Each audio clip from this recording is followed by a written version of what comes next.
અને ઓપરેશન સિંદૂરના ખૂબ મહત્વના સમાચાર. પાકિસ્તાનનું રાવલપિંડી સ્ટેડિયમ મેચ યોજાવાની હતી, ભારતીય ડ્રોને હુમલો કર્યો અને તહેસ નહેસ કરી નાખ્યું છે. પાકિસ્તાને ખૂબ પ્રયત્ન કર્યો ભારતના 15 શહેરોને તબાહ કરવાનો, સેનાને તબાહ કરવાનો, પણ આપણી S-400 system, air defence system અદ્ભુત કામ લાગી. પાકિસ્તાનના સૈન્યના ઠેકાણાઓ લાહોર અને કરાચીમાં એમના અડ્ડાઓ. રાવલપિંડી સ્ટેડિયમ એક પછી એક ખતમ થઈ રહ્યું છે. અમેરિકાએ કહ્યું છે કે અમેરિકન નાગરિક પાકિસ્તાન લાહોર છોડે. પાયલ એક સમાચાર સાથે આવી છે. જી પાયલ.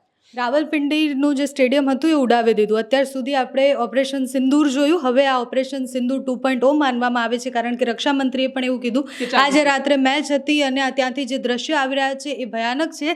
ત્યાંના જ સ્થાનિકો એ દ્રશ્ય મોકલી રહ્યા છે કે ત્યાં સાયરનો વાગી રહ્યા છે, લોકોને બહાર મોકલવામાં આવે છે.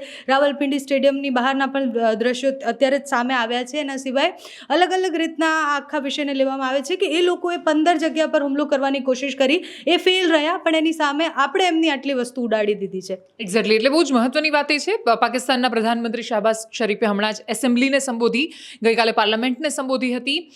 અગેન ફરીથી એમણે એનું એ જ રડવાનું ચાલુ રાખ્યું હતું, પણ એમણે એ ભૂલ કરી જે એમણે નહોતી કરવાની, અને એ હતું એમણે બોર્ડર પર પ્રતિકાર કર્યો, એમણે હુમલો કર્યો, એમણે 19 નાગરિકોને માર્યા, 5 બાળકોને માર્યા, અને એમણે એ ભૂલીને માર્યા કે આતંકવાદીઓ ઘરમાં ઘૂસીને જો પહેલગામમાં ભારતના 26 નાગરિકોને મારીને જાય છે, તો ભારત છેક બહાવલપુરમાં અને સિયાલકોટમાં આવીને આતંકવાદીઓના જૈશના અડ્ડાઓને નાશ કરે છે, તો પાકિસ્તાનની સેના શું ચીજ છે, પાકિસ્તાનનું સ્ટેડિયમ શું છે?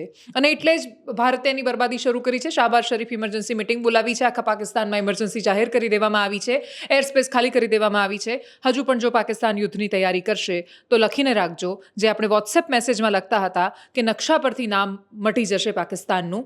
પાકિસ્તાન પોતાને એ દિશામાં જ લઈ જઈ રહ્યું છે. નમસ્કાર.